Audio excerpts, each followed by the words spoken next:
May I have your attention, please? May I have your attention? The conference is about to start.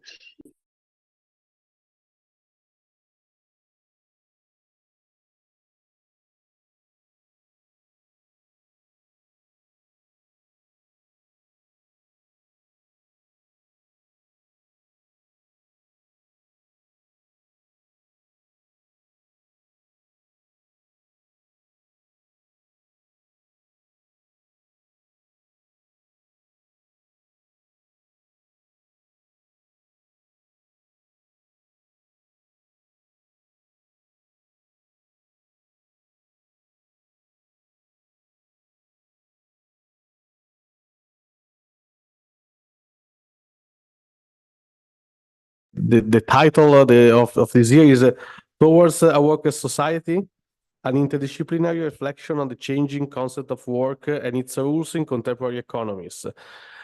Of course, is a rhetoric question. Our answer is no, but not a simple no. We have to focus. Is not enough to say no. We have to focus. Which are the changes that the world of work is living now?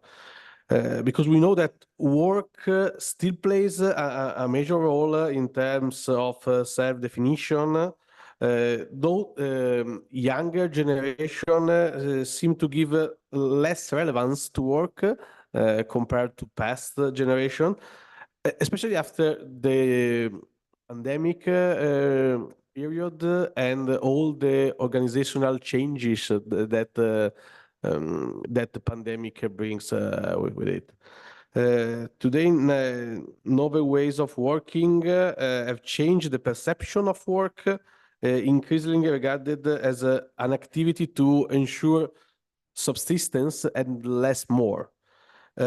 Against this backdrop, our conference that is organized, as you know, by the Adapted International School of Higher Education in Labor Law and Industrial Relations, aims to enable room for the reflections and contributions on the different aspects that affect today meaning of work for people, for organization, for identity of people, identity of organizations.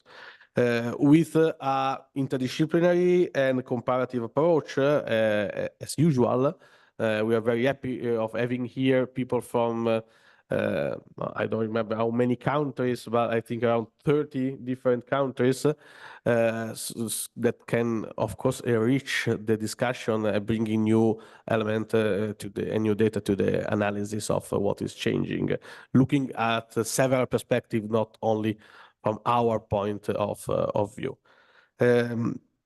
As always, we committed to making the conference free and open to anyone, people here and people connected online.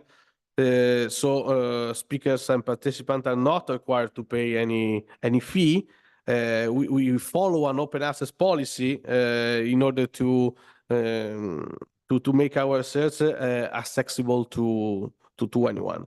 But this is possible, of course, only thanks to our sponsors that support us and adapt all the year, especially in this particular conference, trying to do what is our motto. So building the future of work together. We know that we cannot do it alone, not only by an economic point of view, of a research point of view, but also, as I said before, by suggestion, sharing of suggestion, analysis, and ideas. So notably, a special thank goes to the World Employment Confederation that not only support this event, but also contributes to design the events as a content partner. But also I want to thank Intesa San Paolo, Confimindustria, Confcooperative Bergamo, Ascom Bergamo, who made the realization of this event possible. I want from the beginning thank to all the ADAPT team that helped in the organization. I want to thank to Margherita Oiatti that most of you know and that is in contact with most of you, and also the other people, our PhD students, our researchers that helps us to organize this complex conference of 3 days with people from all around the world. And last but not least, I want to mention all the institutions and organizations that have granted the patronage to this event. That is included in Bergamo Brescia Capital of Culture 2023. I hope you can enjoy the town in this particular event, also with the Christmas atmosphere. And the patronage is by the Chamber of Deputies, the Ministry of Labor, the INPS, that is the National Previdence Institution, the International Italo-Latin American Organization, the province of Bergamo, and the Cielo Laboral network with which we have been working for years. So thank you, welcome, and I give the floor to the first plenary session, and I give the floor to Margherita. Thank you.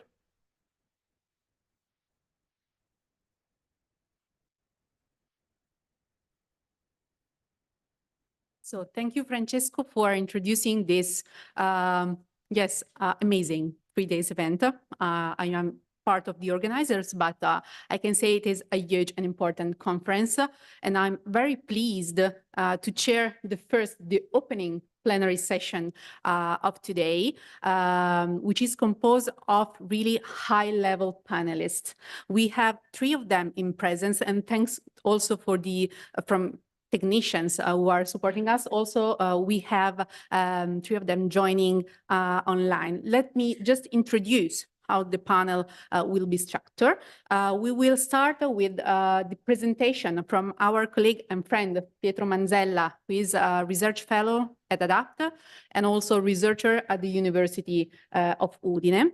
We'll then continue giving the floor to Manuela Geleng, who works for the European Commission, where she's currently the Director for Jobs and Skills in the Directorate General for Employment, Social Affairs and Inclusion. Moving forward with Anja Meyercord from the OECD. She's a labor market economist. And then I will give the floor to the representative of our content partner, the World Employment Confederation, to Victoria. It's a pleasure having you here for the second here. Victoria, she's a labor market expert at the World Employment Confederation, and we will close the session with the valuable contribution of the ILO representative. Today, we have Cristina Mies from the ILO. She's the head of Labor Law and Reform Unit at the ILO headquarters. So you can see that we have really composite panel with experts with different backgrounds and scientific specialization, which is also the key aspect of our conference, and is also recalled in the title of the conference itself, because this 3 days will be an interdisciplinary, which is really a hard word to say in English after all these months, reflection on the changing concept of work and its rules in contemporary economy. So without further ado, I'll give the floor to Pietro for his presentation, which is in the folder called Plenary Session 1. Exactly.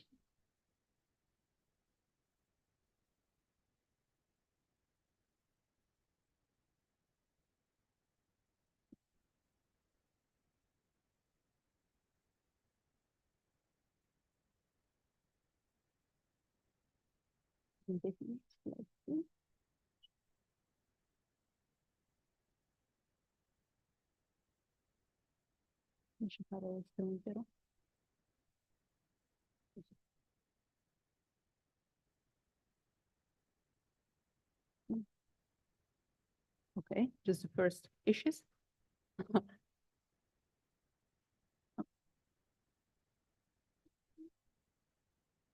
We can find the full screen mode.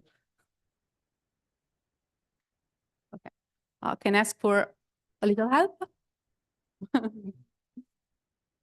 No, maybe I'll use this way. Okay. Okay. We can't see the presentation on the screen behind me. So can I ask for an intervention from the technician? Just plenary session, first issue.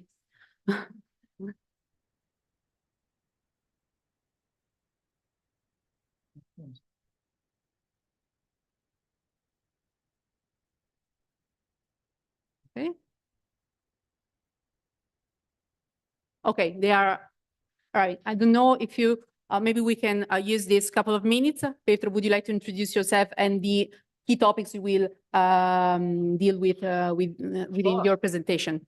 Yeah, sure.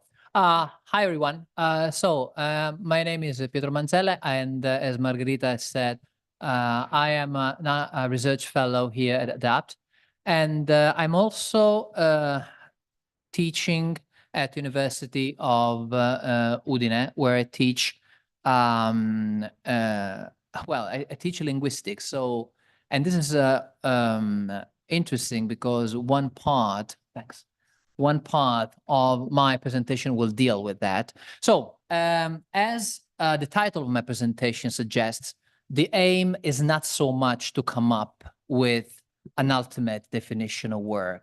That would be quite an ambitious program, right? I would say.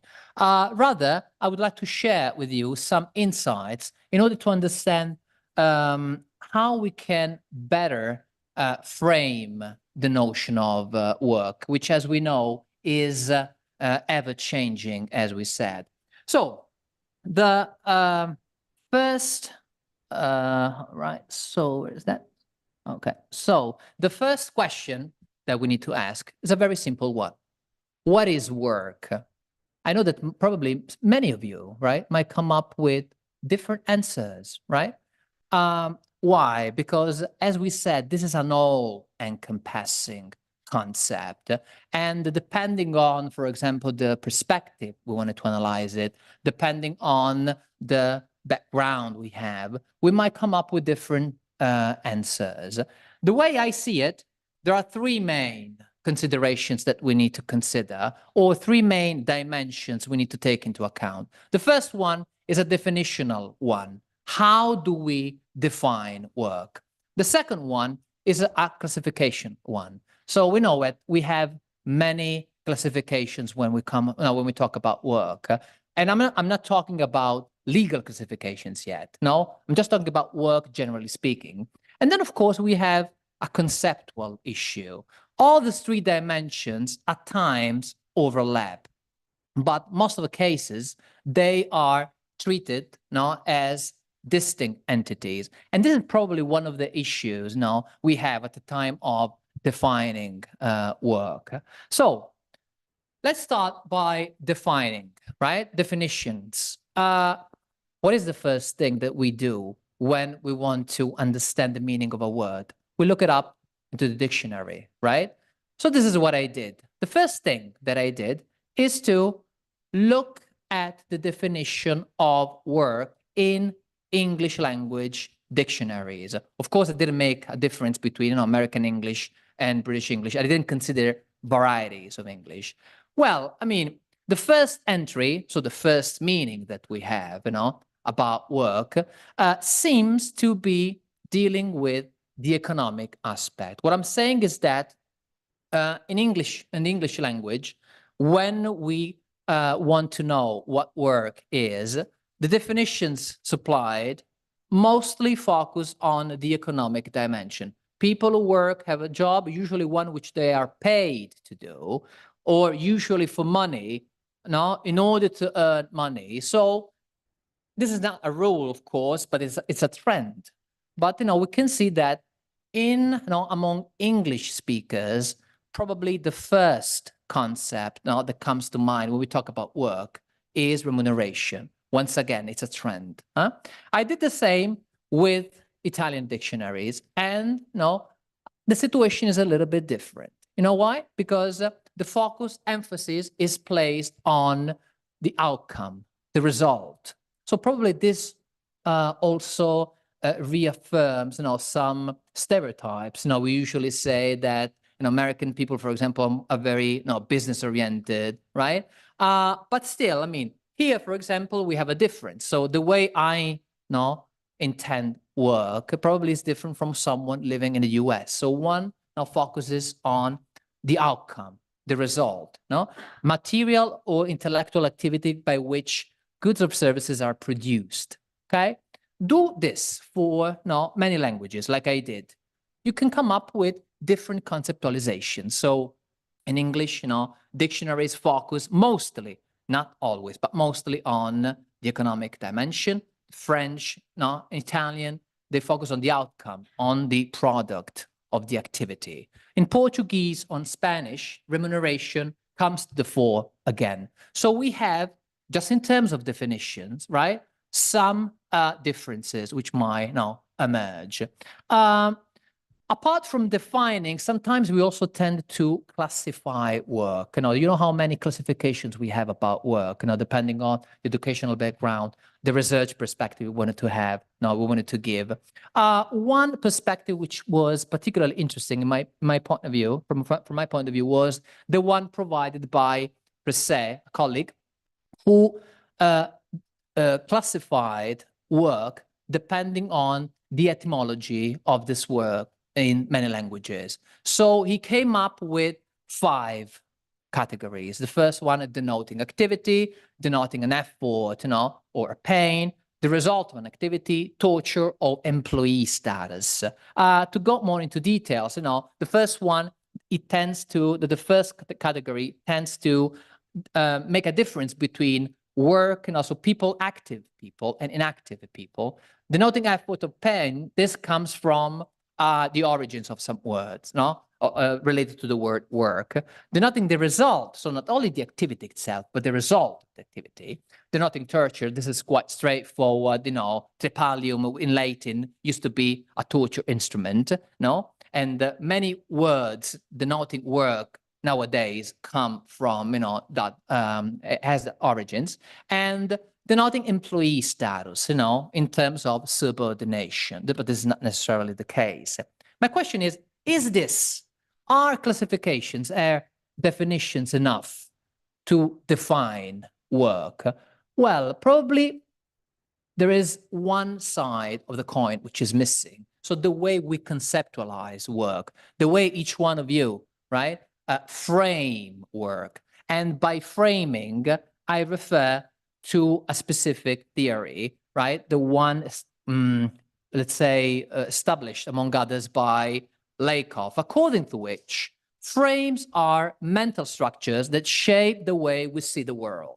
Okay, so my question is, how do we frame work beyond definitions and classifications? And how can we understand that? Well, one way which can be useful, of course, once again, we're talking about trends. We're not talking about rules. These are not hard and fast rules.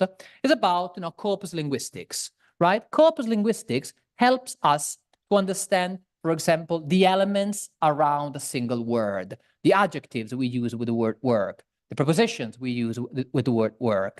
So what I did, I considered, first of all, American English in this case, because the corpus, the big database that I used was about American English. So the COHA, Corpus of Historical American English. Then I focused on the noun work, considering a time frame of 50 years, 1970, 2019. And then I considered what they're called frequencies, right? So how many times, right, a certain adjective or a certain preposition is associated with the word work. So this is how a corpus looks like. We're going to skip that. You can simply have a look at the way a corpus is structured. But have a look at this. So work in the last 15 years, so in absolute terms, is mostly associated with the word hard. So the closer and the bigger the circle, right, the more frequent. Then you have new, great, nice, dirty, social, and good. So we tend to have a picture which is different from the one we have defined before. So definitions and classification only provide us with a part of the story, right? To go more into details, right, we can see, for example, that hard work, so work which is understood still as a difficult task, as a time-consuming task, something which requires effort. So hard is one of the most frequent, if not most frequent adjective used in the last 50 years. But also social, is frequently attached to the word work, meaning that probably, right, we are speculating here, the human dimension, right? The kind of solidarity arising from an activity called work, might emerge. But also, you also have adjectives related to the outcome, the result: good work, nice work, great work, etc. And it is also interesting that the dirty work, right? This association is very high, right, in the ranking. Why? Because dirty is interesting as an adjective, because besides, right, in addition to having this meaning of, something unpleasant, also has a meaning of something which is not morally sound. So once again, the moral dimension, right, comes to the fore. I was surprised to see, for example, that words related to time and money, they're not so frequent. Of course, in English, we have other words to refer to this concept, part-time job, full-time job, and the like. But the result would have been the same, double-checked. So if we go back to the classifications now we were looking at before, in addition to denoting activity, effort, resulting activity, work nowadays is also understood as having, a moral dimension, and I just called that, focusing on self-fulfillment, the meaning of social work, right? Which hides, or highlights, I would say, sort of human dimension. Just out of curiosity, it is also interesting to have a look at the prepositions. Most of the prepositions attached, linked, associated to work, refer to movement, right? From work, to go to work, to return from work, to be at work, meaning that in spite of all the attempts of employers, right, to promote remote working, we still frame work as an activity which should take place away from, I would say, our house, right? So just to conclude, we should say that when we define work, we should bear in mind that defining work might differ cross-linguistically and cross-culturally. This is something we should bear in mind, especially now, right, as we are talking about work. I might have an idea of work which is different from yours. Systems classifying and our framework used to classify work, they do not provide, the real picture. We have seen that, and the fact that sometimes by means of other instruments, for instance, corpus linguistics, we can come up with probably a broader picture of the definition of work. Thank you.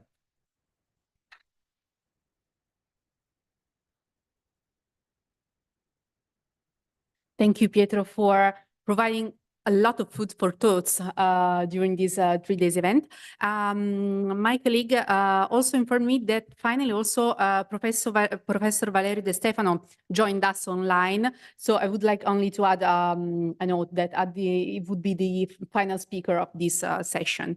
So now would like to give the floor to Ms. Geleng,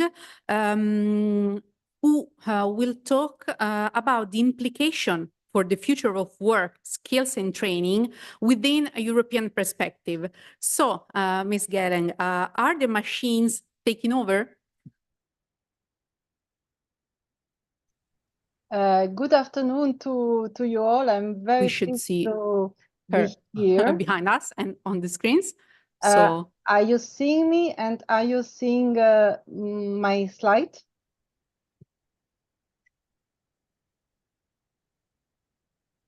Yes, is that okay? Hello?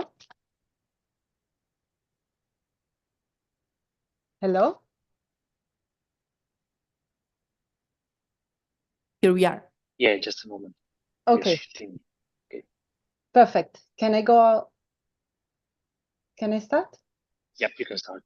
Thank you. Perfect. Thank you. So very pleased to be at this conference, and I think what I would like to do is to share some thoughts about the future of work. A little of suspense. Ms. Geleng, when you want, you can go ahead. We can perfectly see the slides on the screens. Yeah. I started and I'm speaking, but you don't hear me.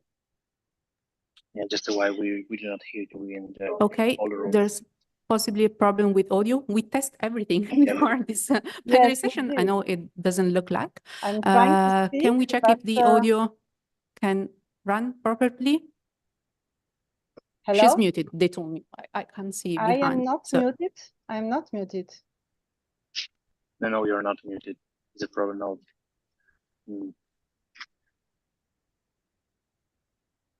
So we're fixing. if there are problems with the connection, maybe we can move forward and I maybe possibly ask Victoria to go ahead, since I also know and notice that a lot of similarities are in between her speech and her contribution with the one already presented Try to speak, Miss Helen. by Pietro. Do you hear me now? No, the PowerPoint. You don't hear me? I just can hear you. I from can the hear you laptop. very well.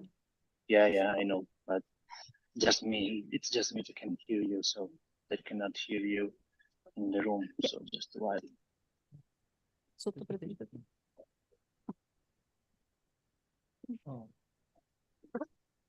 Okay, just a second, because we are still seeing Miss Gellen's slides and not the ones on the laptop here. I'm really sorry for these issues. I can stop sharing. I ask possibly the technician to help us. But maybe if we can hear her, If now we can hear Ms. Gelling, Victoria told me we can move with the European Commission presentation. Not an easy role mine today. Okay. Do you hear me now? No, they do not hear you. I just No, hear we you. can't hear Manuela. I'm sorry. No, it's not It's from not your our fault. laptops that we can manage that. So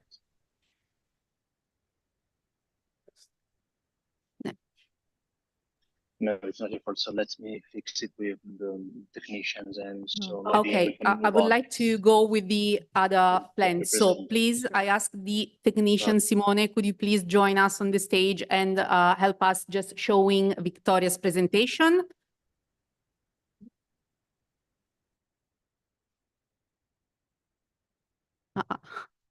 all right. Well, while the screen is coming up, I just want to wish you a good afternoon to everyone. It's a full room. I'm very excited to say a couple of words on work from the perspective of the World Employment Confederation. I'm very happy to have heard from Francesco, but also from Pietro, that the answer is no.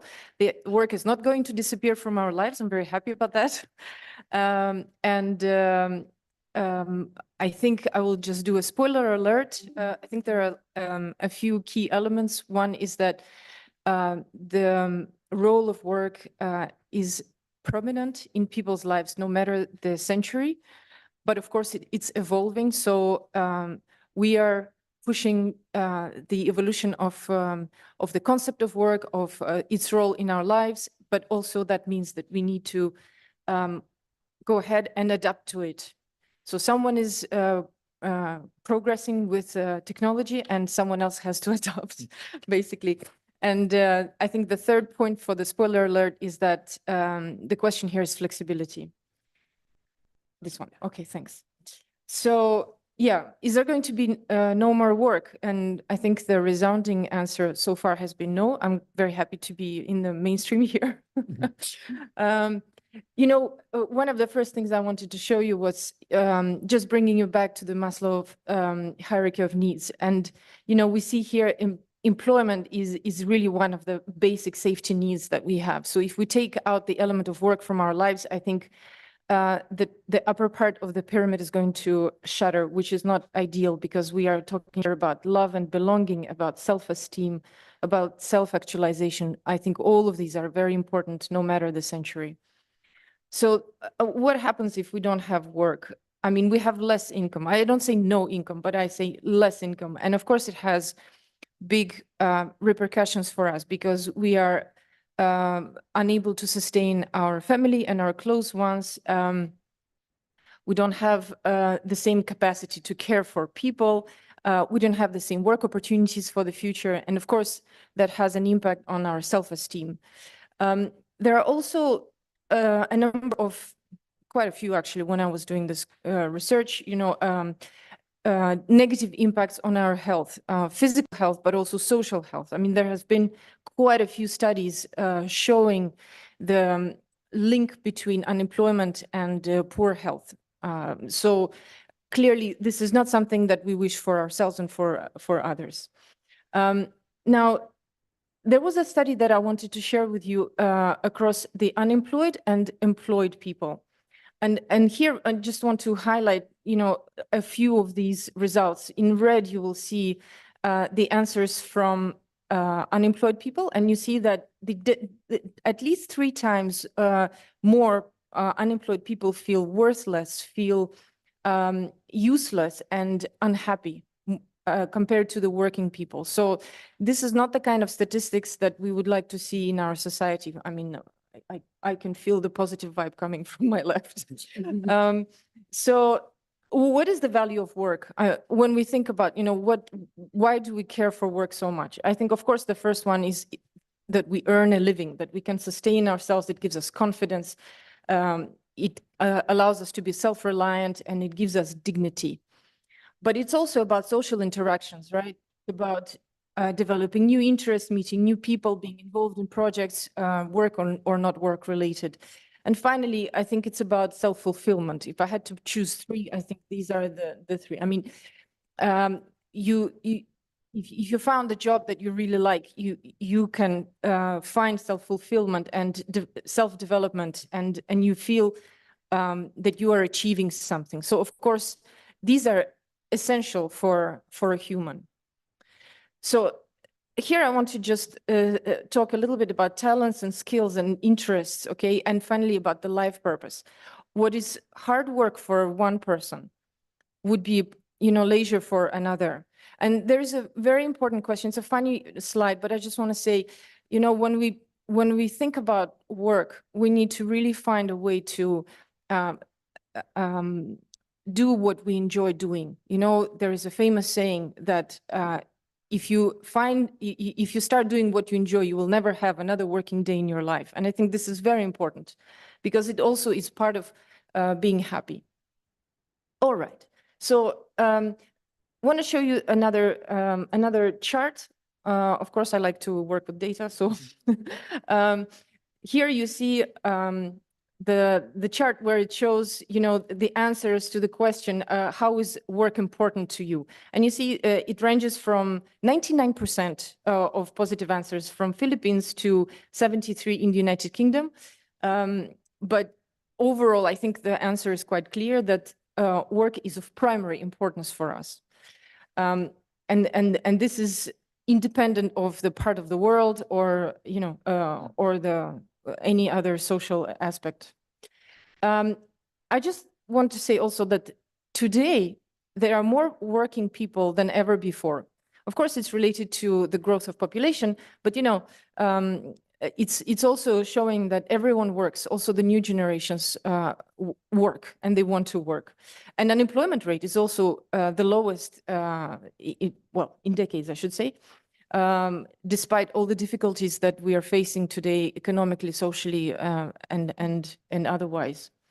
And there is a dip here, but I'll touch on this a bit later. I also want to note that part of the reason that we have such a high labor participation rate these days is thanks to women. Over the past few decades, the participation of women in work has increased dramatically, and so that helped the overall labor participation rate to stabilize or even increase. So that plays also quite an important role in shaping the society and shaping how people think, how they build their lives. And talking about building lives, I think for many decades we had this concept of life being shaped around work, okay, living to work. But with new generations and new events like post-COVID pandemic, we see that the world is shifting towards working to live. So now more and more people are looking for ways to organize their work so that it fits in their lifestyle, fits in their life purpose, in their in whatever they want to do and how they want to do it. Sorry. There was an interesting survey made by Recruitonomics, and I wanted to share that with you. I think it's quite interesting. You can see that no matter the generation, here you have some kind of age brackets, no matter the generation, the flexible work arrangements are important for all of us. But then clarity of instructions, the importance of clarity of instructions diminishes with age. But work autonomy increases with age. And I think it's intuitively very easy to understand, but I thought it was quite an interesting display of this fact. And in the end, so what drives our job satisfaction? And of course, there are many things listed here, but as always, I would say the top three are the good salary, the good working conditions, and autonomy and freedom to work and organize your work as you mature as a professional. So, of course, work needs also to be motivating. It needs to be challenging, but you also feel like you grow and you feel better when you receive praise for a good job done, and that you have some kind of opportunity to develop professionally. We will also speak a little bit more about how in the next slides, but also, career opportunities are, I think, is also something that is motivating for us. So, I mean, all of these things are quite obvious, but it's nice to see some numbers behind the intuitively clear concepts. So, I want to show you also this. This is another survey that was done where we were looking at the different generations, and they were asked to answer to the statement: work should always come first, even if it means less spare time. And there are the different generations answer differently, but I just want to draw your attention to the yellow line, which are the millennials, and then the Gen Z, just the last drop there at the end of the chart. I mean, clearly we don't want to work at the expense of our lives of our private lives anymore. And this echoes what was shown earlier, that we are building our work around our life, not the other way around. And this comes really, I think, the pre-war generation had enough of work. And then the baby boomers are still very motivated, but then, the younger generations are I think, starting to develop a completely different philosophy around it. But, no matter how, no matter the generation, what is another interesting point is, I want to share with you this chart. When do we stop working? Because we feel like we work all our lives, but when do we stop working? And the official retirement age is different in different countries. But what is interesting is when the retirement age is on the lower end, then people continue working further because they feel like they still have something to give, right? Because when we work, we give, we share. But then when we see on the right-hand side of the chart, there are some countries where the official retirement age is higher.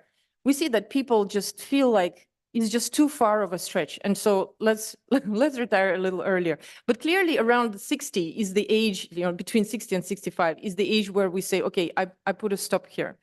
So again, we see how diverse the different interests are, how diverse the motivation is. And so what I want to say is one size does not fit all, okay? We all want to have social security. We all want to have a stable income. But the truth is that everyone looks at work in a different way. And I think this was very well reflected in Pietro's speech, where he even explained how some linguistics motivate us for results and some others for process. And we want different things. We think different things when we say the word work. So I think that's quite clear so far. I also want to touch very quickly on the innovative tech.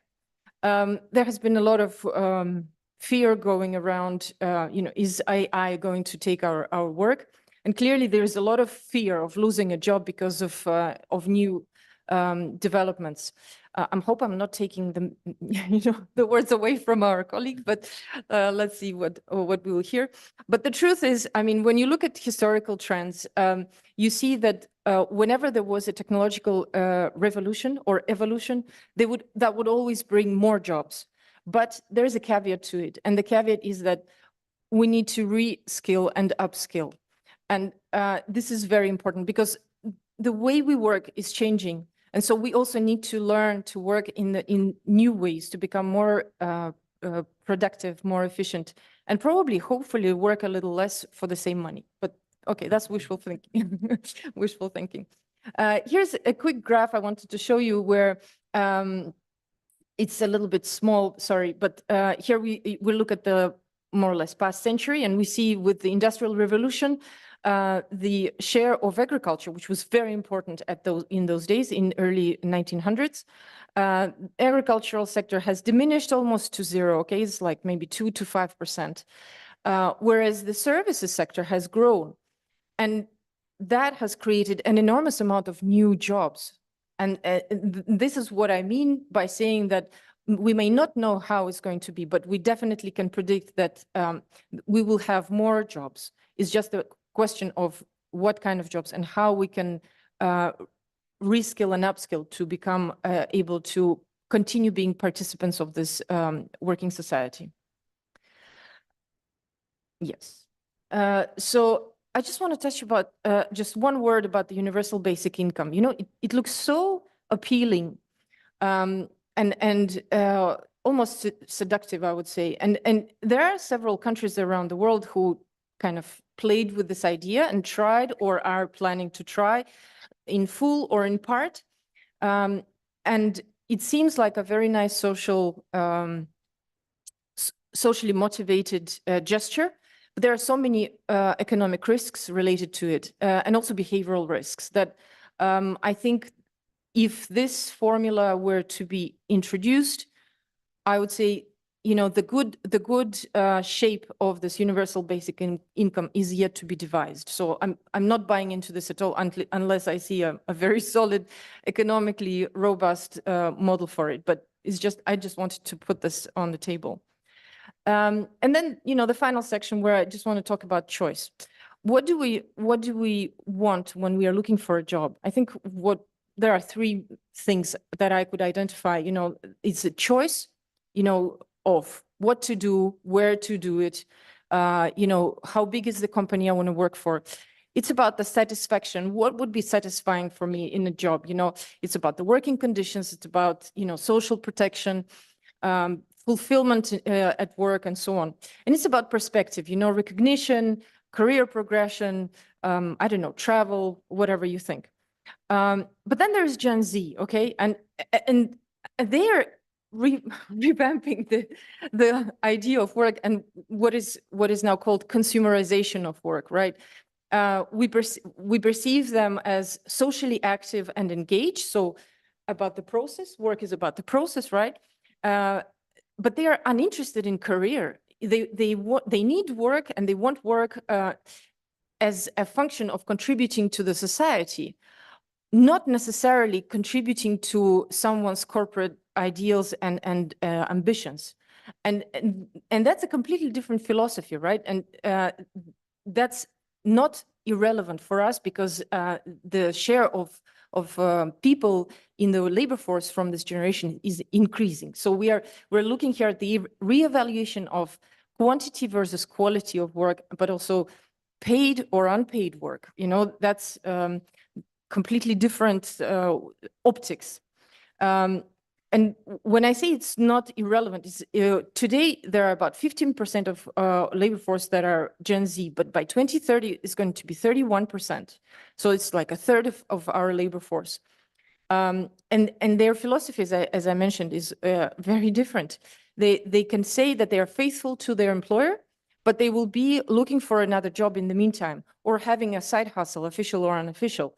So they are looking for reaching their personal goals in their ways. And it's no longer about working for 45 years for the same employer. It's really about achieving your own personal, social, environmental, I don't know, whatever motivational goals in the ways that they that they see is fit for them. And of course, they don't want to work as long as we are currently planning to. So that's another issue.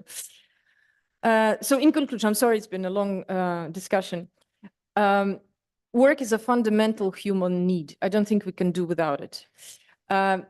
Its worth is really in self-sustainment, in social interactions, and in self-fulfillment. So it's really pivotal for the happiness levels of a human.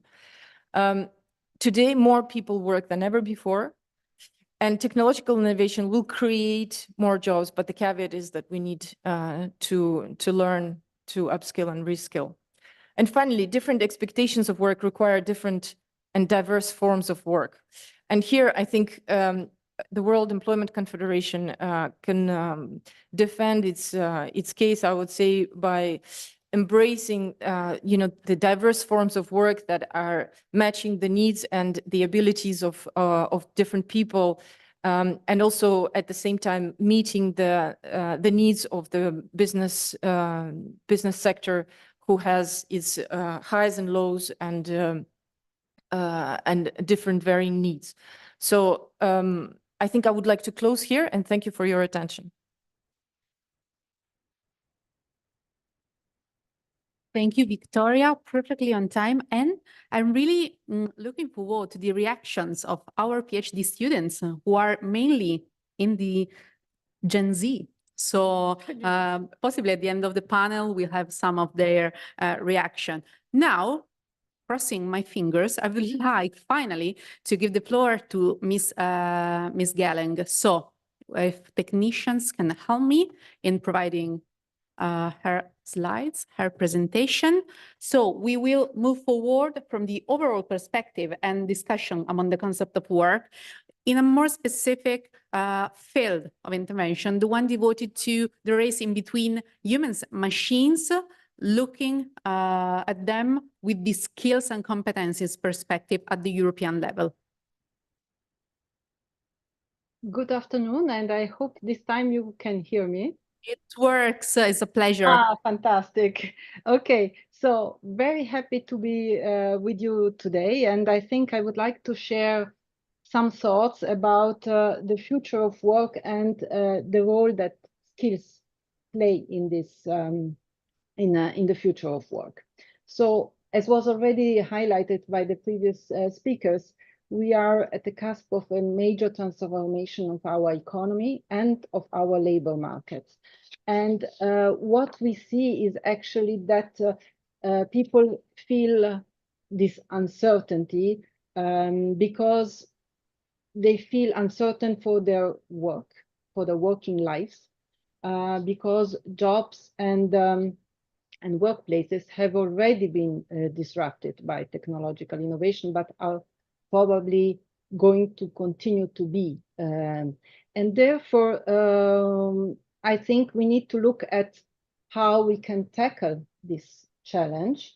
And I will do this from two perspectives: the perspective of work, the future of work, and the skills. What does this mean in terms of skills?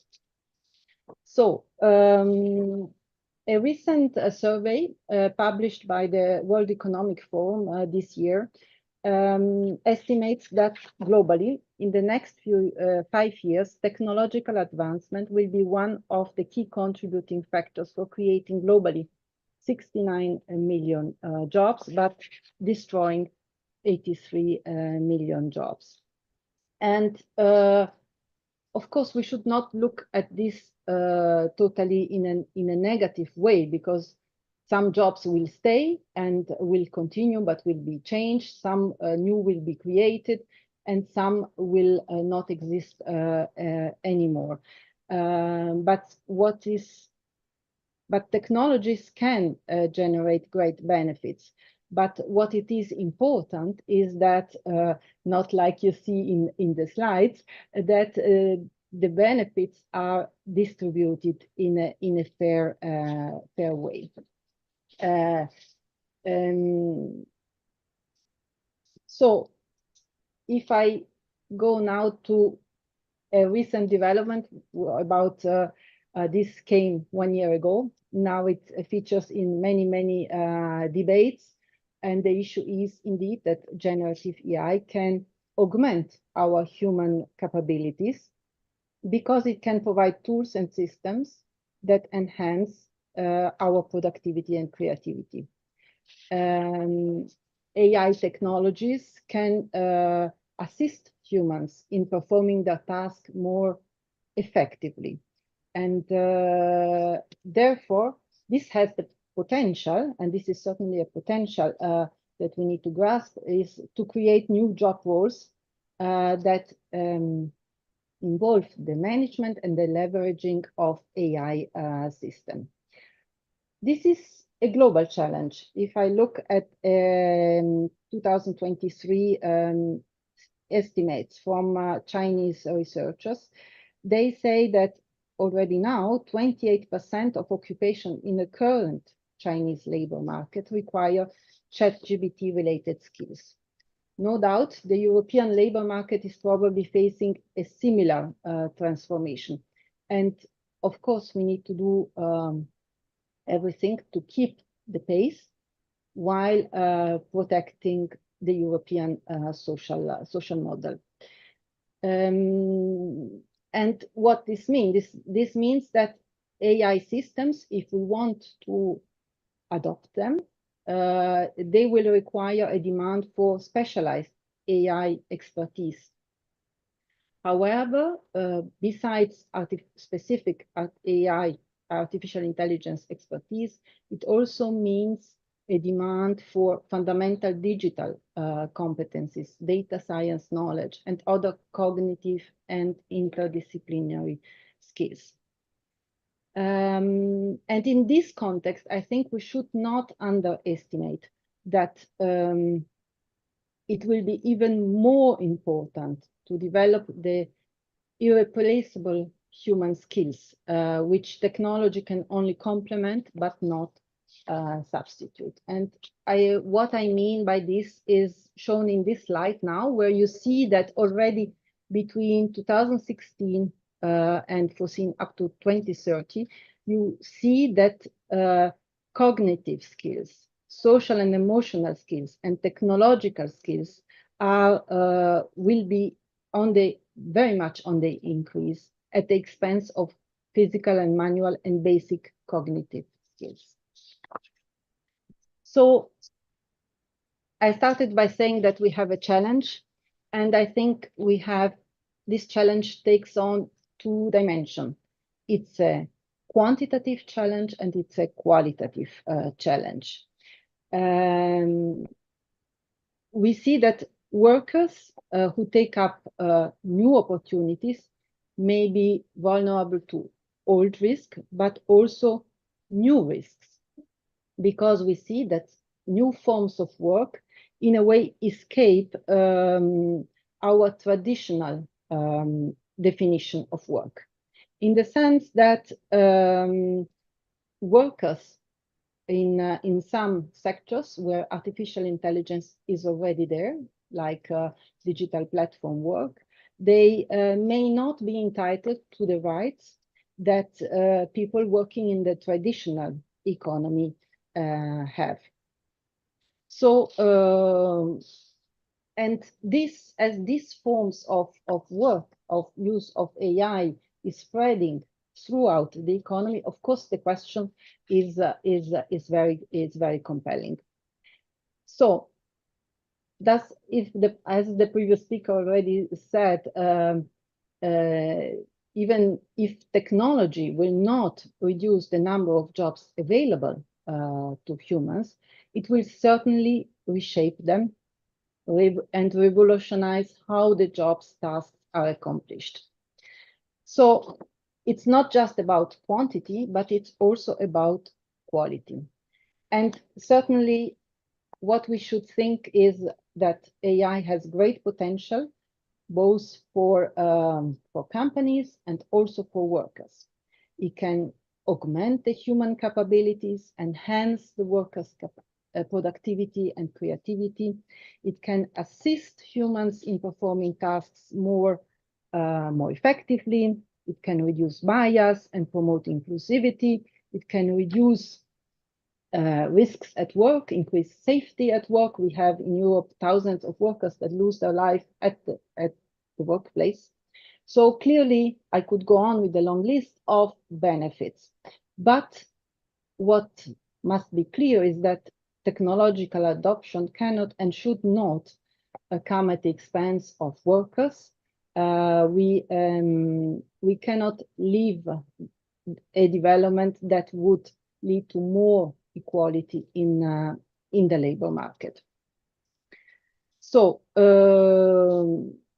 in the sense that, just to make an example, automated surveillance, excessive monitoring can put workers under unduly pressure and stress to perform. And I think a very bad example would be if AI-based recruitment would help employers select those that are less likely to become sick, for instance. So to address the qualitative challenge, we need to ensure that the technologies will actually improve, not worsen the workers' well-being. And artificial intelligence indeed raises issues of transparency, accountability, and fairness. And one principle that has been leading the reflections at European level is the one of a human in control principle, whereby automatic decisions should be in principle be subject to human review. And this is the first answer we can give in response to these concerns. And similarly, algorithms should not be used by employers for abusive purposes, such as discrimination or preventing the workers to exercise their collective rights. President von der Leyen, the Commission President, was very clear in May this year when she indicated that the Commission would keep a close eye on the potential need to regulate the use of algorithms in the traditional workplaces.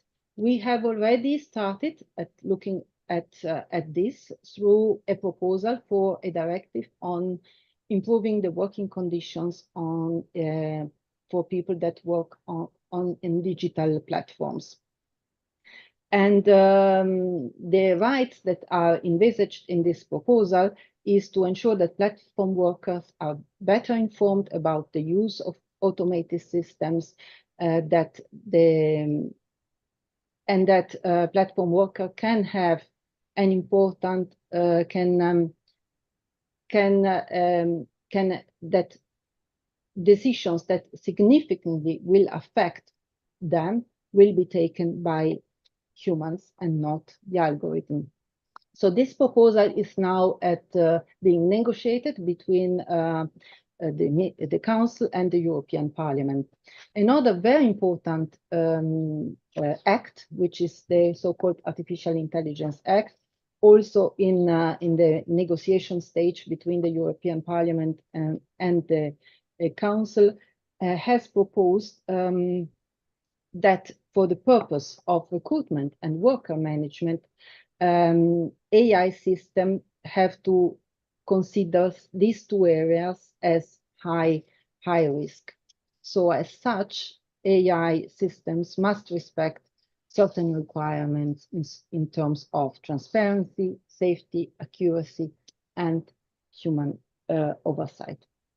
And that there is a momentum now, that there is a discussion now ongoing was clear. We had the recent the summit in the UK on AI safety.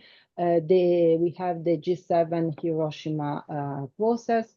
And these are two clear illustrations that at international level, there is a need for setting guardrails to constrain the potential of AI to cause harm. I think in that, as Europeans, we can be proud because we are first movers with the initiative I just mentioned. Now let me move to skills, because yes. So we have a quantitative challenge in the sense that we will have many people. Our demographic development is lowering the number of people in working age. AI may displace workers. They need new type of skills that can complement the new technologies, and we need therefore to have people that have the right skills for the labor market. If we look now more specifically at the ICT area, we have set in Europe a target to have at least by 2030, 20 million people employed as ICT specialists. Currently, we have only 9 million, and of these 9 million, only 20% are women. So there is quite a long way to go. Of course, digital skills, ICT skills has been at the forefront of the concerns. And just recently, ministers adopted two recommendations, actually, on enhancing, improving the provision of digital skills and the enabling factors for such provision. At European level, we have also a fund that supports the development of high-level advanced digital skills. But what is more important, I would say, is the need to, which was already mentioned, that we need to upskill and reskill our working age population. We have set actually a target that by 2030, 60% of all people in working age should at least train once a year. We are far away. In 2016, we were at 37%. So we have some way to go. We also have quite a number of people that are not on the labor market, that are inactive. We have 8 million young people that are not in education, employment, and training or employment. And we have many women that could be on the labor market. And finally, also, because of the changes we are going through and because of the demographic developments that Europe is facing, we will need to attract talent from abroad. So, as you see, we have quite a number of challenges before us. The European Union, for the period 21 to 27, has put forward quite a substantial budget that for the EU means 65 billion that can be spent on skills development, upskilling, and reskilling. And here, what I would like to say on this is that in terms of skills, we need in the context I've just been setting out of AI transforming our economies and our labor market, we need to look at skills that are complementary to what AI can actually do. But I would like also to say that these complementary skills are actually very essential skills for allowing humans to be in control, such as creativity, critical thinking, fact-checking, problem solving, and I could go on with this list. So indeed, skills, the skills issue has become much more important than probably we are used to understand it. And I started very much by saying that we are I started this presentation by saying that we are at the cusp of a technological transformation, where we see the rules that we were accustomed to, that are to which we are really attached to, because they define what the European social model is, that they are changing.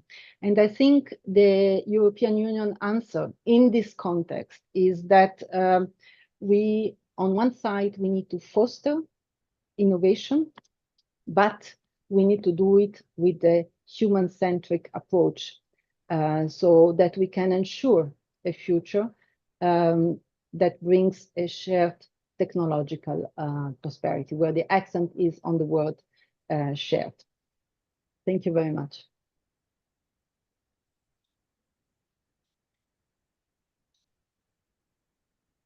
Thank you very much with this forward-looking presentation, presenting also the challenges the European Union will face in terms of encompassing its citizens and young adults with the necessary skills to compete in the digital scenario.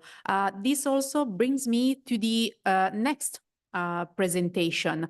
Anja Merkur from the Organization of the Economic Cooperation and Development will go into much details in the mega trends and their impact on skills needs in the labor market, but focusing on the adult learning systems. So I think that the next presentation will also complement the one from the European Commission. So when you are ready, Anja, we are here to learn from your speech. Thank you very much. I'm very pleased to be here, albeit only virtually today. I'm going to start sharing my screen and hope this works. There were some technical hiccups earlier, but I think it should work now. So I think you're now seeing my slides. Yes, not correctly yet. I'm still going to adjust. So I think now you should see them without the notes. If you see them with the note, no, I can see actually that you can see it correctly. Great. Okay, yeah. So as said, I think it is my speech is complementary, although I think there's also a little bit of repetition with what has already said. Okay, just a second. We heard you well in the first place, and then I think the technician tried to just lower a little bit the volume, since in the audience room it was a little bit louder, but now we can't hear I think that was muted, but now I have unmuted. Now it works. It Is works. this okay? It's yours. Yeah, okay. Go ahead. Okay. Yeah. Good. What I was saying, and I don't know if you heard that, is that I think it is complementary, but there's also some overlap with some of the things that were already said. So I'm going to try to speed a little bit through those aspects and maybe focus a bit more on those things that I have something additional to say. So I want to start with the facts, and again, these facts are also facts that were shared. Very similar to the view of the European Commission and also the World Employment Confederation. So on the topic of AI, we also from our research kind of know that recent advances have broadened the set of skills and abilities that can now be replicated through technology. So in particular, AI can now, help automate non-routine activities. And last year, we've produced a study aiming precisely to explore the implication of these developments on jobs and workers. And we found that previously, what we thought were bottlenecks of automation are now also highly automatable. So, for example, psychomotor abilities, such the ability to work in cramped workspaces or, awkward positions or things that required finger dexterity, they are now also already automatable, which while they weren't maybe 5 years ago.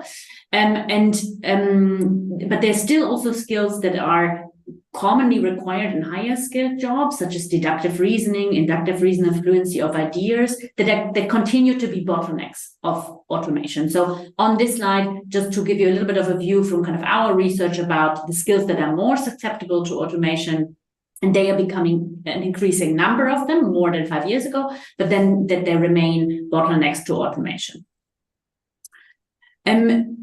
I think, again, this is also something that that Manuela has already highlighted. While the overall employment effects of AI are relatively limited at the moment, still also because AI adoption is actually relatively low, there's relatively small shares of enterprises across the OECD area that have adopted AI in their working practices. But we also know that rapid progress is being made, the costs are falling of AI, and that there is also an increasing availability of workers with AI skills in the OECD. So this does indicate that we might be at the brink of an AI revolution. What you can see from the data that we've collected in recent surveys on workers and employers is that just under 40% of workers in the country surveyed were very or even extremely worried that they will lose their job to AI in the next 10 years.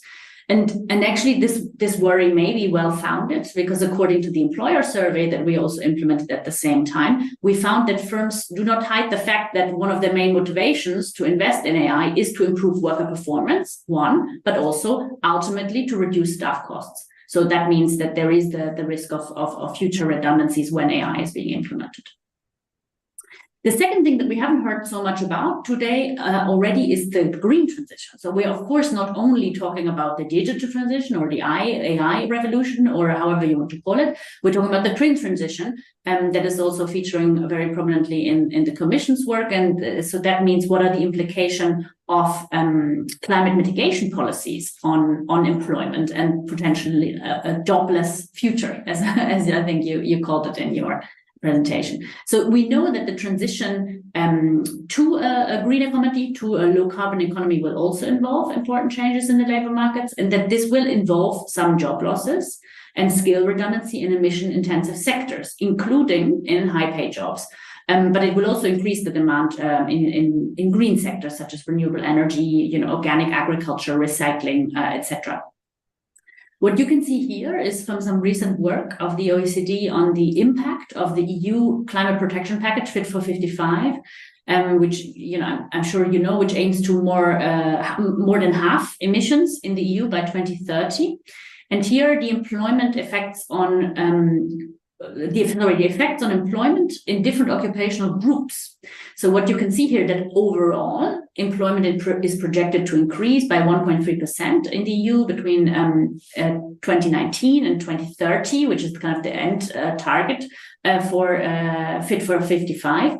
But you can also see that there's one group where this is expected to include decline in employment, and this is blue collar and farm workers, which are expected to see a decline of 3% of jobs. So job growth in some sectors, in some occupations in some sectors, job losses in others, and so there are important distributional implications of those changes.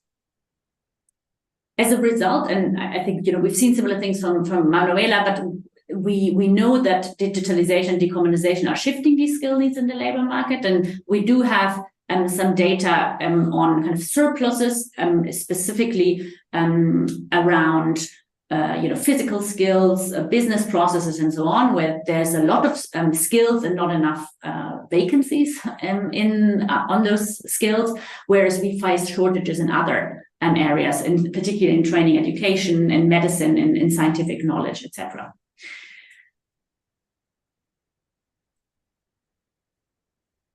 And one other kind of final striking fact on the fact side that I want to leave you with is that the current labor market shortages are mostly in high-skilled occupations. So again, this kind of goes hand in hand with what is forecast to happen in the context of the green transition or in the context of the digital transition that I already showed you, but it is already also real. Those jobs that are being advertised and where employers find it hard to recruit people are mostly in high-skilled occupations.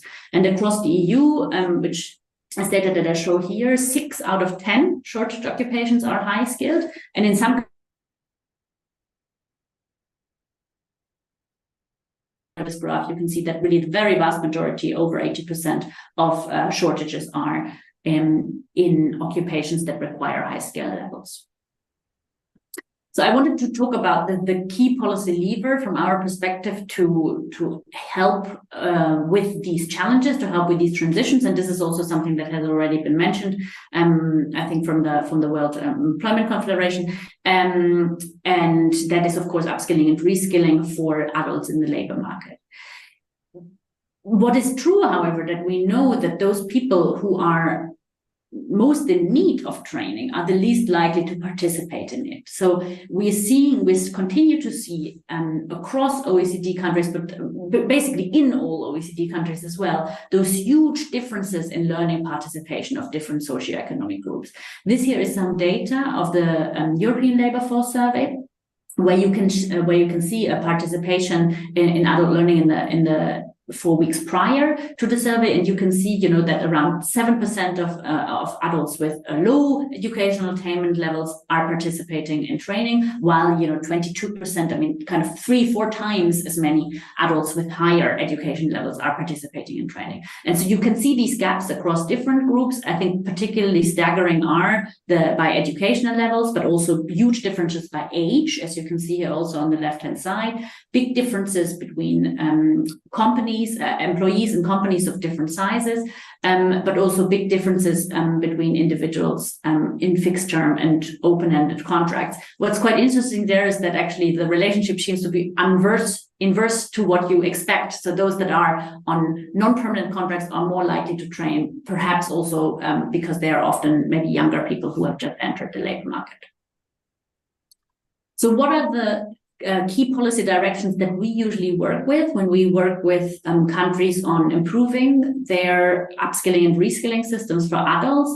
We're currently kind of focusing on these 3 areas. So one of them is improving the coverage of adult learning provision. The second one is improving alignment of adult learning provision with labor market needs, but also with individual needs. And then the third one is around impact. And I want to say a little bit more about those 3 areas.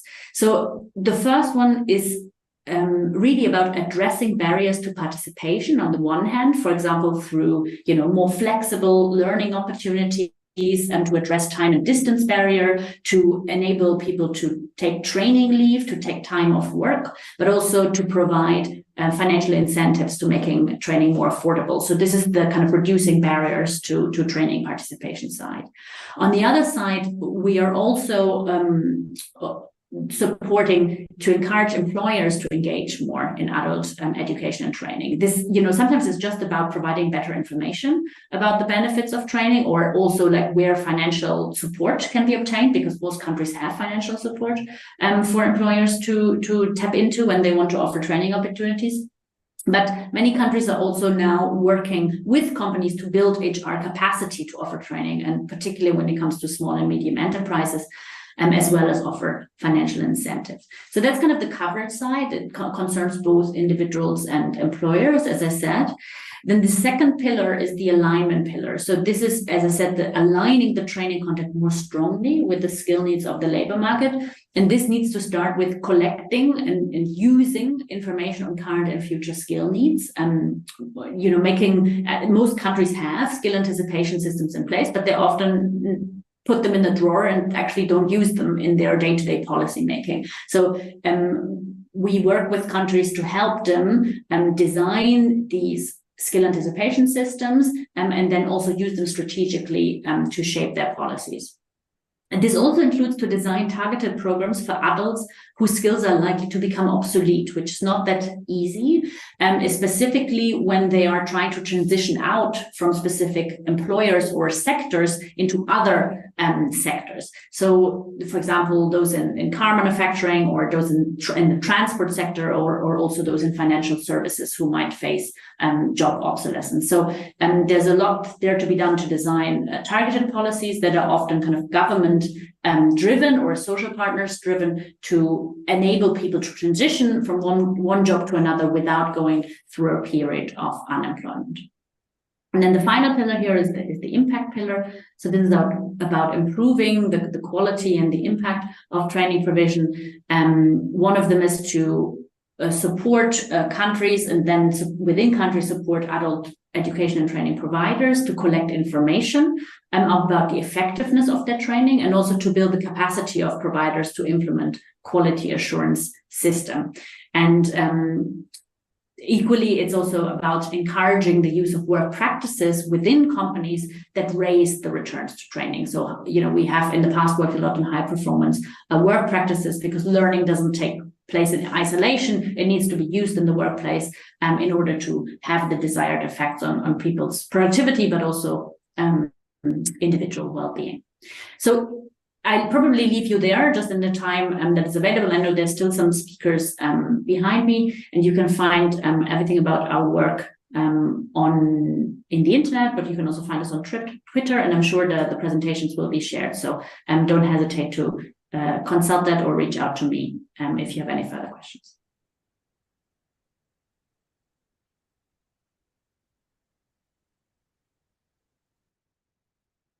Thank you, Anya, for this impressive presentation, which brought together a lot of dimensions of when dealing about skills, adult learning. But in the end of your presentation, you mentioned also the quality of training, and I would like to make a link in between the quality of training, but also the quality of work. And then giving the floor to Christina from the ILO, Christina Mies, who's going to provide us an insights in terms of national reflections on ways to implement a universal labor guarantee in domestic law and practice in selected Central European Eastern countries. I think that also the audience will enjoy your presentation, since we have a lot of speakers joining us these days from the countries you are now covering with your presentation. So the floor is yours. If you'd like to join to stand, I can use the pointer for your presentation. Hey, thank you very much, Margherita. Maybe yes, it help me. Yeah, I can do that. Sorry.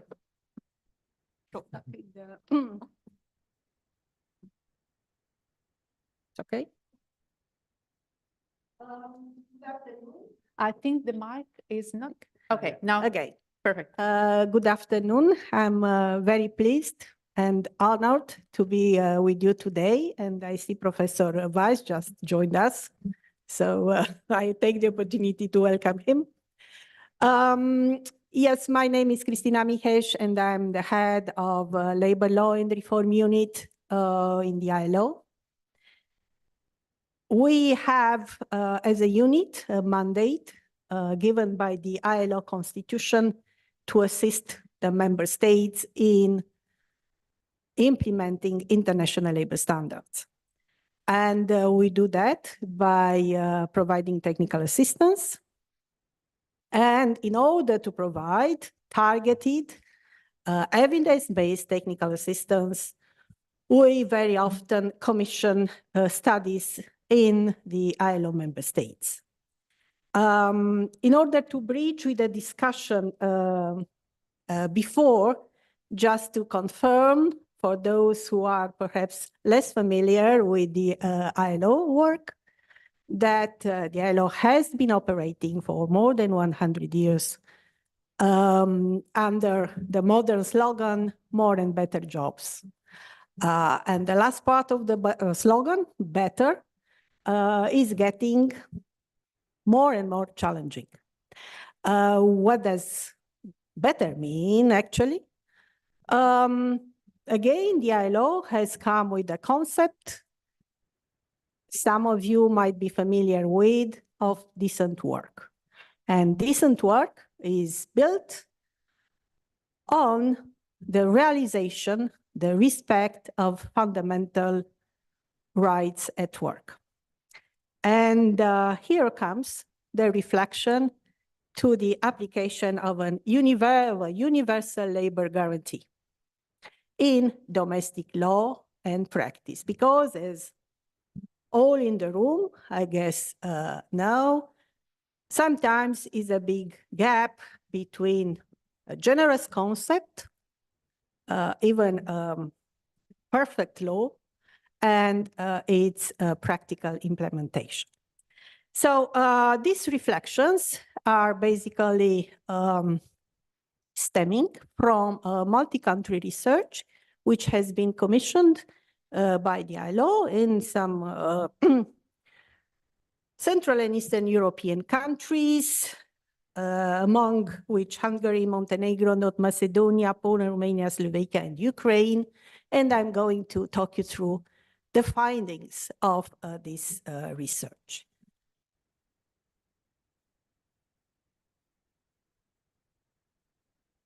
Okay, again, a bit of a background where this concept has come from. A universal labor guarantee as a protection floor, labor protections floor.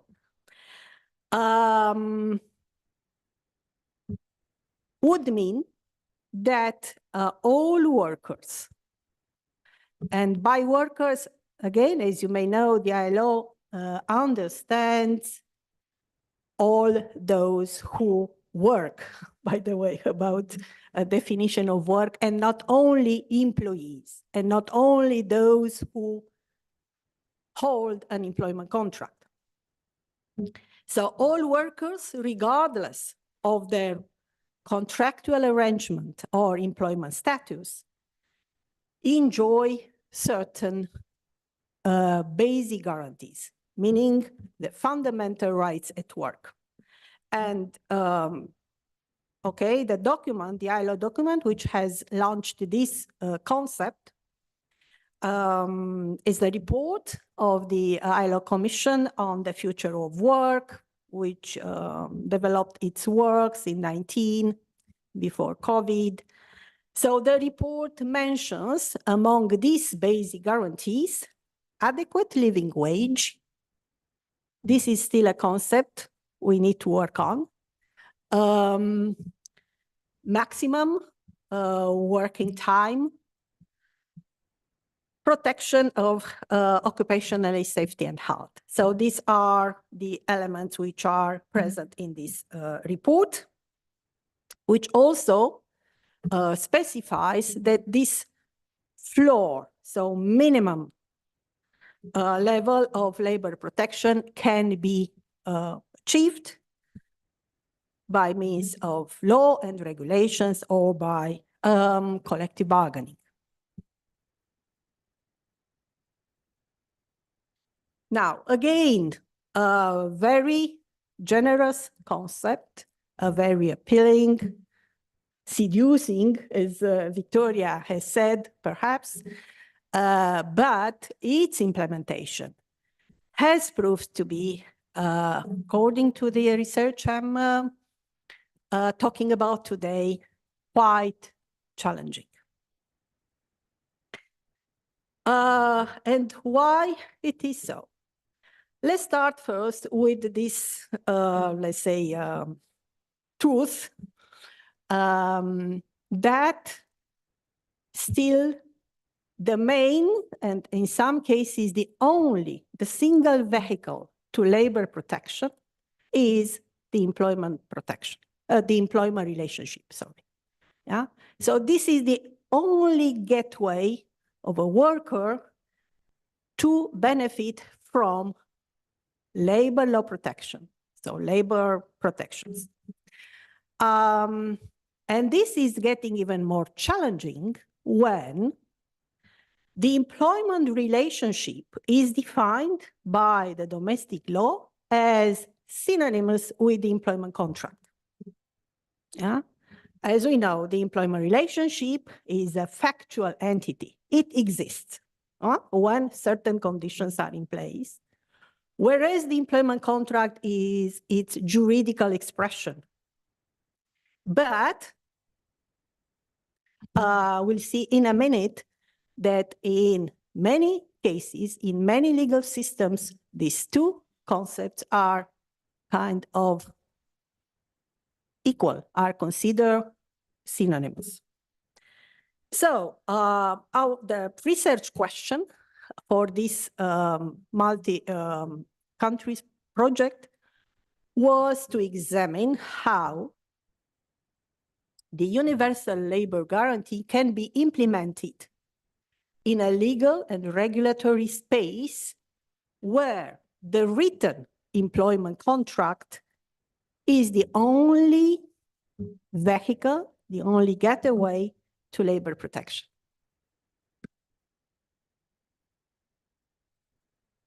Now, let me take a minute to look into what theory and practice have taught us so far.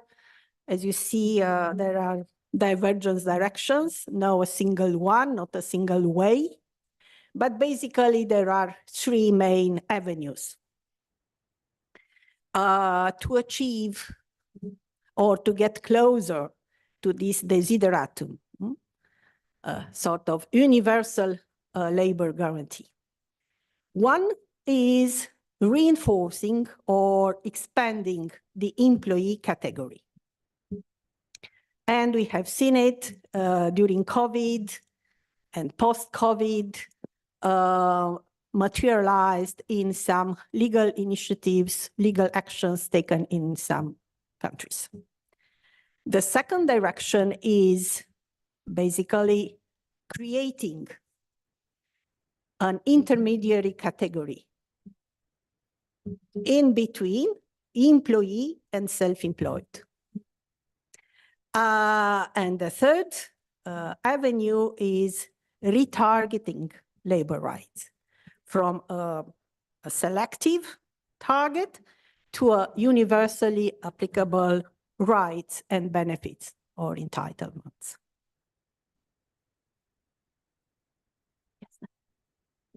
Okay, I am going to take again little time to go through some pros and cons for each of these avenues. None of them infallible.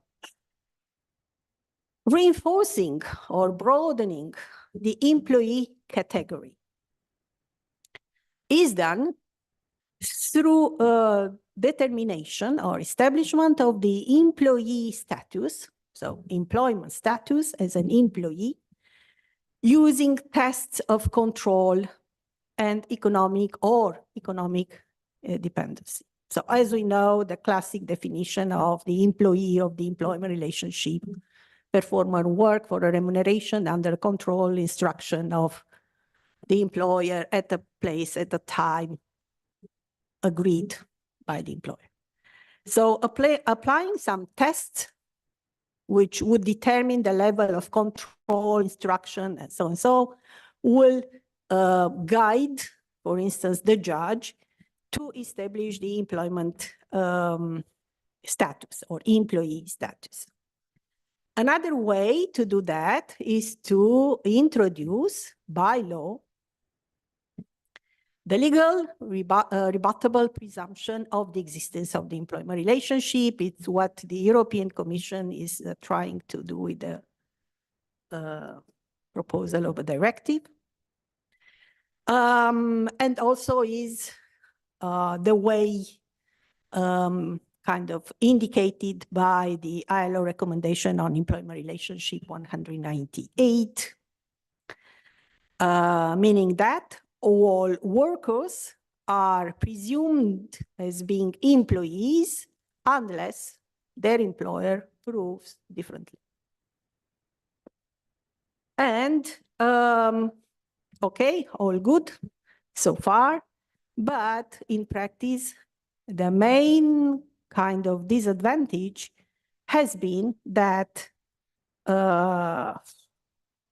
in some cases, numerous cases, it looks like fitting square pegs into round holes, because of course you can't generalize the employee status without looking into specific conditions. About the third category. The third category, again, it's not new. I mean, nothing is new under the sun. And we have examples and legal systems of this kind of third category between employee and self-employed. And these in between are afforded some, but not all, labor rights granted to regular employees. For instance, We have the category of worker in the UK legislation, where workers benefit from the minimum wage, working time, deductions from wages, assistance with grievance procedures. So some of the package the regular workers or employees benefit from. In the United States, again, gig workers have been given the right to collective bargaining, protection of anti-discrimination laws. And dependent contractors in Canada benefit from rights traditionally reserved for employees. The pitfall in this case, the misuse or abuse of classification of what would be a regular employee as a quasi-subordinate worker. In order to avoid, to elude the law, to avoid the payment of Social Security, for instance. And this is the case, as some researches have shown, of parasubordinato workers in Italy. Yeah, so the employers go for this kind of intermediate category, which benefit from some, but not all, in cases where it shouldn't. I mean, the respective worker would be a regular employee, would qualify, would be classified as a regular employee. And the last one, towards a universal application of labor rights, which means the extension of recognition of labor rights beyond the employment relationship to what some researchers have called personal work relations on a universal basis. And so far, some experiments have been made regarding universal basic income, universal health care.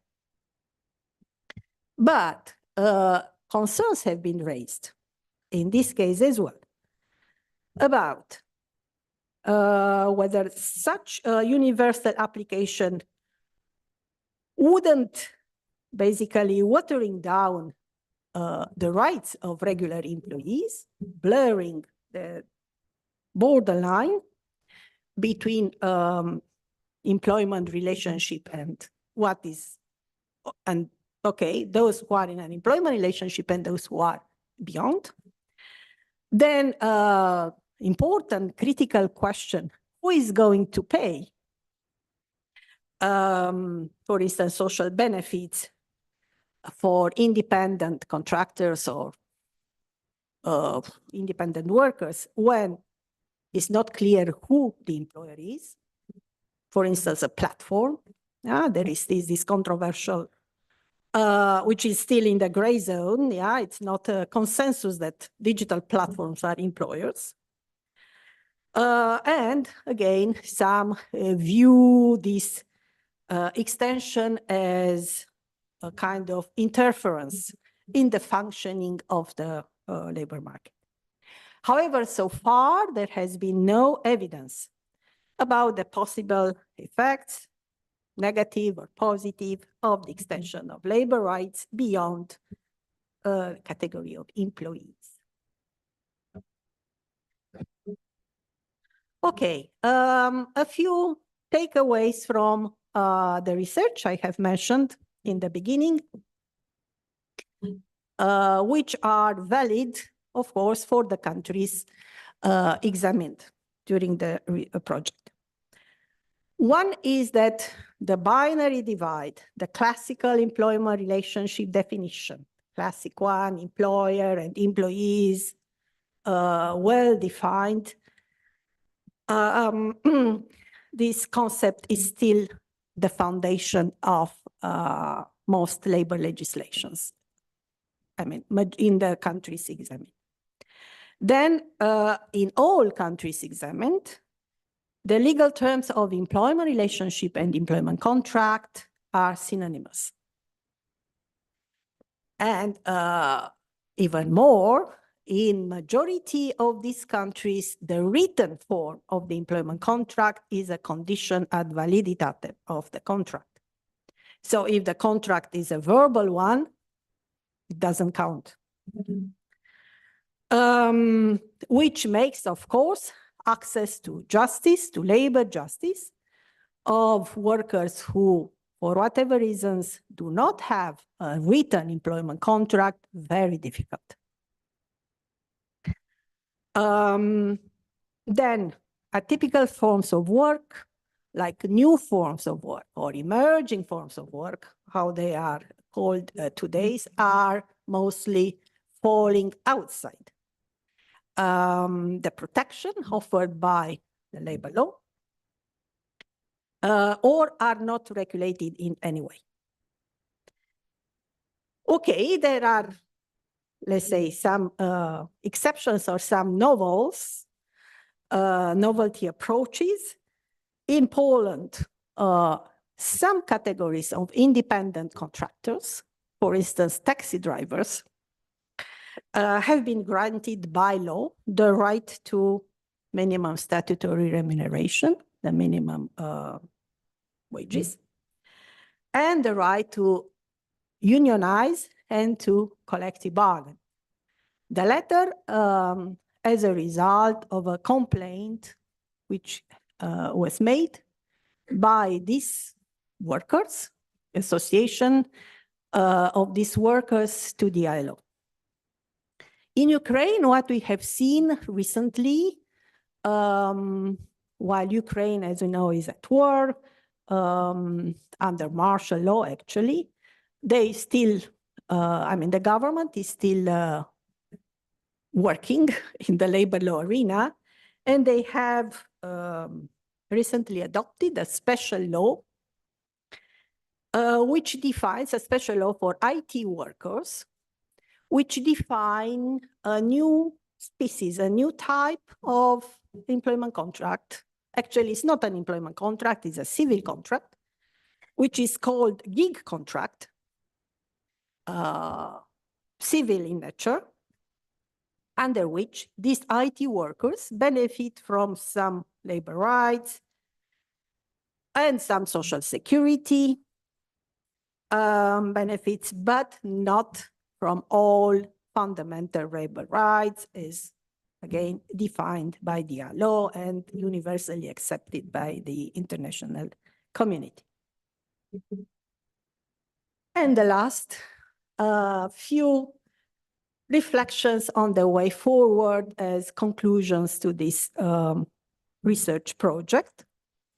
Obviously, there is a need for an incremental approach to the introduction would be potential introduction of a universal labor guarantee, given the big gap between, theory and practice.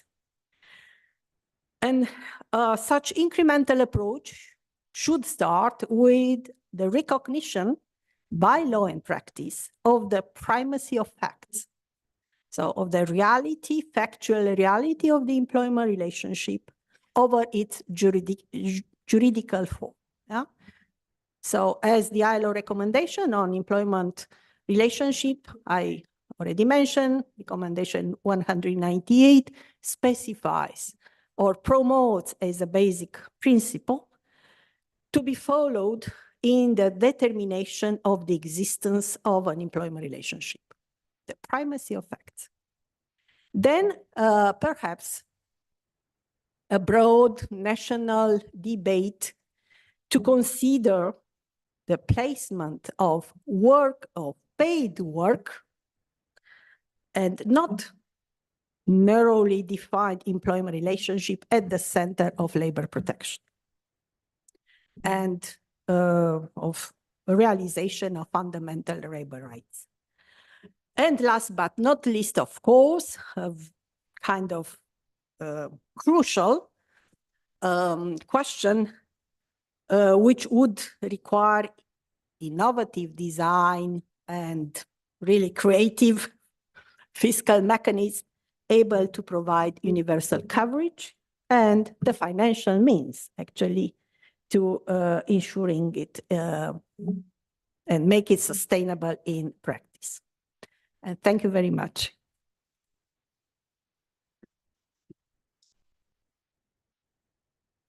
Thank you, Christina.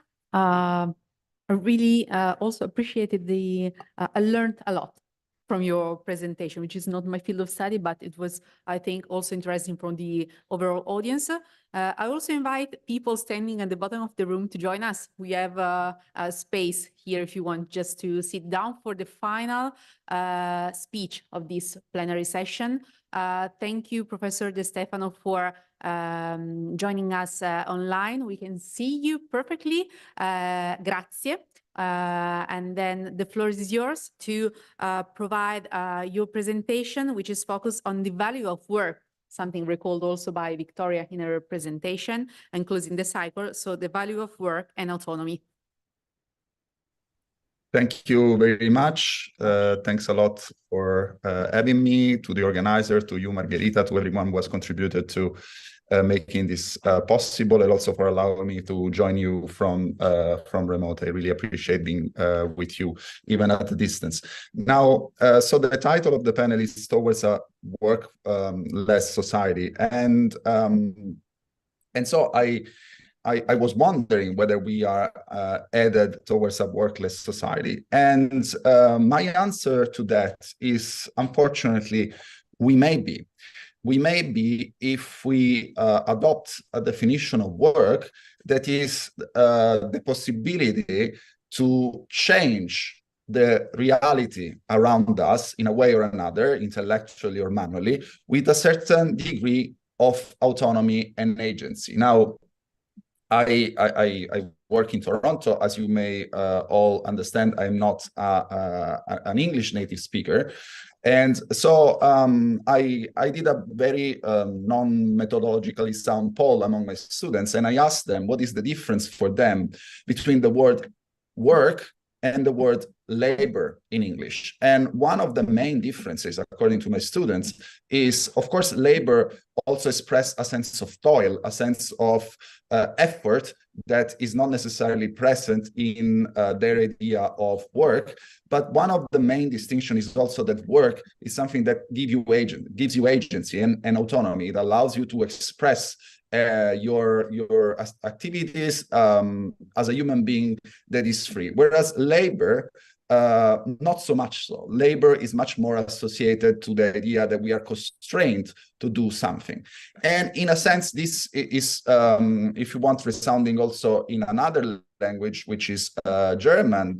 In German, they use the word work, Werk, to indicate work, and they use the word Arbeit to indicate what in English will be labor. And Arbeit as the same root of robot in Czech, which means slave.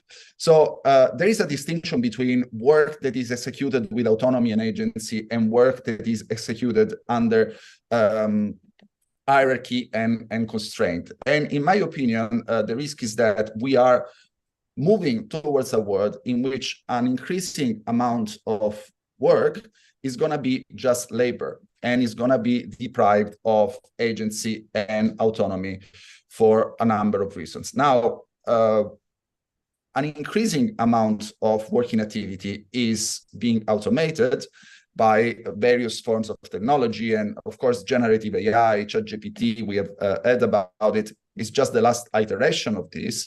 And we have gone through various waves of automation. But in the past, a lot of this automation has concerned manual work, work that could be done manually. We are much less used to the automation of clerical and white-collar work, and especially we are much less used to the automation of creative and knowledge-based work. And this is something that generative artificial intelligence, such as large language model like ChatGPT and others, are actually allowing today. And this is particularly poignant, if you want, because some of the things that these new automating tools allow is precisely to automate things that were considered only a few only a year or two ago as the silver bullet against automation. Jobs in STEM, science, technology, engineering, mathematics, that were considered to be the silver bullet against mass unemployment are now increasingly automated. ChatGPT can code better than many coders, better than many computer scientists. And one of the last iterations of ChatGPT, which is not yet commercialized, but it's at the reportedly at the center of the row at OpenAI in the last few weeks, is an iteration of ChatGPT named Q-Star, which apparently is able to execute complex math operations.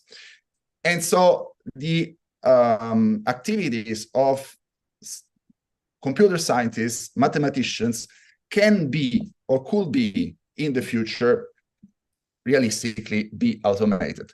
The problem we have is that we were counting on these jobs to, first of all, create a new pool of employment, but also to create a new pool of work that is, again, autonomous, gives you agency, it's creative, etc., etc. And this can easily be stripped from us at this very moment.